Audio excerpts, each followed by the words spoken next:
Jorhat theatre হলৰ প্ৰেক্ষাগৃহত নাগৰিক সমাজ যোৰহাটৰ উদ্যোগত কেন্দ্ৰীয় মন্ত্ৰীসভাৰ সন্মানীয় মন্ত্ৰী শ্ৰীযুত পবিত্ৰ মাৰ্ঘেৰিটা ডাঙৰীয়ালৈ আন্তৰিক স্নেহাশীষ শীৰ্ষক অনুষ্ঠান সম্পন্ন।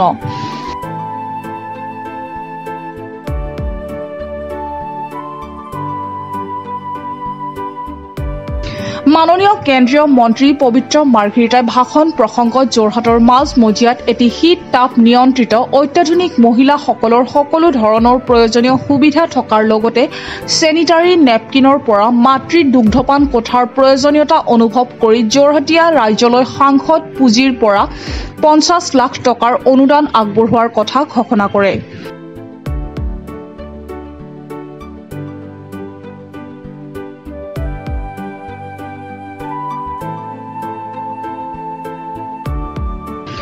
যোৰহাট জিলা বিজেপিৰ সভাপতি হেমন্ত কলিতাই আদৰণি ভাষণ আগবঢ়োৱা স্নেহাশীষ অনুষ্ঠানত কেন্দ্ৰীয় মন্ত্ৰী পবিত্ৰ মাৰ্ঘেৰিটাই ৰাজনৈতিক ভাষণৰ পৰিৱৰ্তে সুগন্ধি পখিলাৰ কবি হীৰেন ভট্টাচাৰ্যৰ জনপ্ৰিয় কবিতা মোৰ দেশ আবৃত্তি কৰি উপস্থিত ৰাইজক আমোদ দিবলৈ প্ৰয়াস কৰে।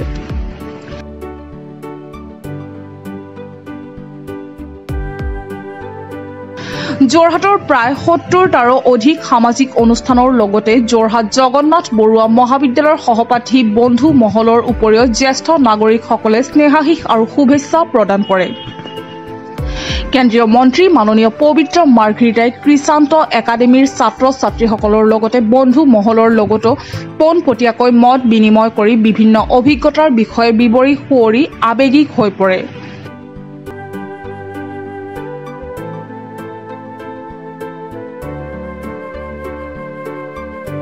যোৰহাটতেই মই নাটক কবিতা আবৃত্তি বা ইত্যাদিৰ বিষয়ে মোৰ প্ৰথম ব্যৱহাৰিকভাৱে ইয়াত শিকিছিলোঁ। গতিকে ইয়াৰ প্ৰতি এটা টান আছে সদায়। আজি নাগৰিক সমিতিয়ে যেতিয়া আমাক স্নেহাশীষ শীৰ্ষক এই অনুষ্ঠানটোলৈ মাতিছিলে, মই ভাবিছিলোঁ তেখেতসকলৰ সংস্থাটোৰ সদস্যসকল আৰু মোৰ সহপাঠীসকল আহিব, কিন্তু ইয়ালৈ আহি মই সঁচা অৰ্থত ক'বলৈ গ'লে আৱেগিক হৈ পৰিছোঁ। কাৰণ কি প্ৰায় যোৰহাট নগৰৰ প্ৰায় 80টামান বিভিন্ন সামাজিক সাংস্কৃতিক সংস্থাই আমাক স্নেহাশীষ দিছে।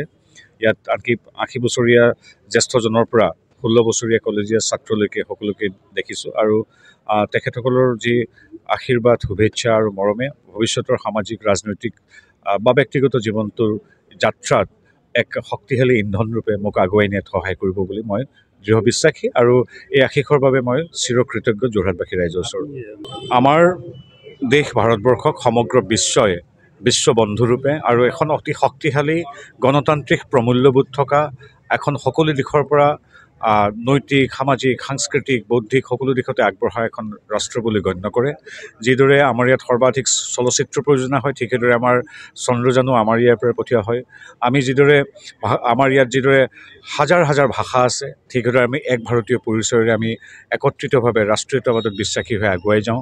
সকলো ফালৰ পৰা আমাৰ দেশ সম্পূৰ্ণ আগবঢ়া, পূৰ্বতেও আছিল, এতিয়াও আছে, ভৱিষ্যতেও থাকিব। কিন্তু এই আগবঢ়াই নিয়াৰ ক্ষেত্ৰত নৰেন্দ্ৰ মোদীদেৱৰ নেতৃত্বত আজি দেশে কূটনৈতিকভাৱে সমগ্ৰ বিশ্ব পৰিক্ৰমাত নিজৰ স্থিতি অধিক শক্তিশালীৰূপে আগবঢ়াইছে। গতিকে আজিৰ তাৰিখত মই বিদেশলৈ গৈ মই 19 দিনত প্ৰায় 10খন ৰাষ্ট্ৰ ভ্ৰমণ কৰিছিলোঁ। তাৰে 7খনত মোৰ কাৰ্যক্ৰমণিকা আছিল। প্ৰতিখন ৰাষ্ট্ৰৰ নেতৃবৃন্দৰ সৈতে কথা পাতি এইটোৱে গম পালোঁ যে ভাৰতক প্ৰত্যেকেই অতি শ্ৰদ্ধাৰে মৰমেৰে আৰু সম্ভ্ৰমেৰে গণ্য কৰে, সম্ভ্ৰমেৰে অতি আমাৰ যিটো শক্তি সেই শক্তিটোক আৰু বিশ্ব বন্ধুত্বমূলক শান্তিপূৰ্ণভাৱে আমি আগুৱাই যোৱাৰ যিটো আমাৰ নীতি সেই নীতিক সন্মান কৰে।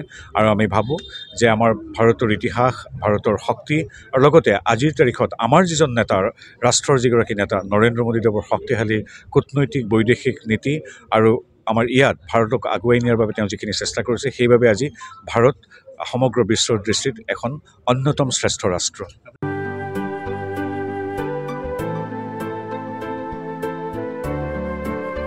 যোৰহাটৰ পৰা বিকি নেওগৰ ৰিপৰ্ট, প্ৰাত টাইম ডিজিটেল।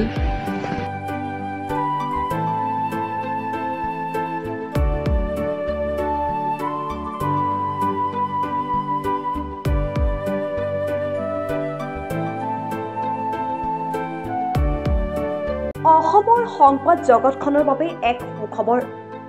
নৰূপ নহাজেৰে প্ৰায় 30 বছৰীয়া অভিজ্ঞতা পুষ্ট সাপ্তাহিক কবচ পুনৰ এবাৰ ৰাজ্যৰ মাজলৈ। স্বত্বাধিকাৰী প্ৰণীতা কলিতাৰ দ্বাৰা প্ৰকাশিত আৰু অমৰজ্যোতি প্ৰিণ্টাৰ্ছ গুৱাহাটী কমাৰ্চ কলেজৰ বিপৰীত ফালে মুদ্ৰিত। আমাৰ ঠিকনা মুখ্য কাৰ্যালয় অসম ফৰেষ্ট স্কুল হৰিমন্দিৰ পথ গুৱাহাটী আৰু অস্থায়ী কাৰ্যালয় কলিতা মাৰ্কেট বিজয়নগৰ কামৰূপ অসম। মোবাইল নং 9435114666 আৰু 7024722813। Mail ID probhatiahom@gmail.com।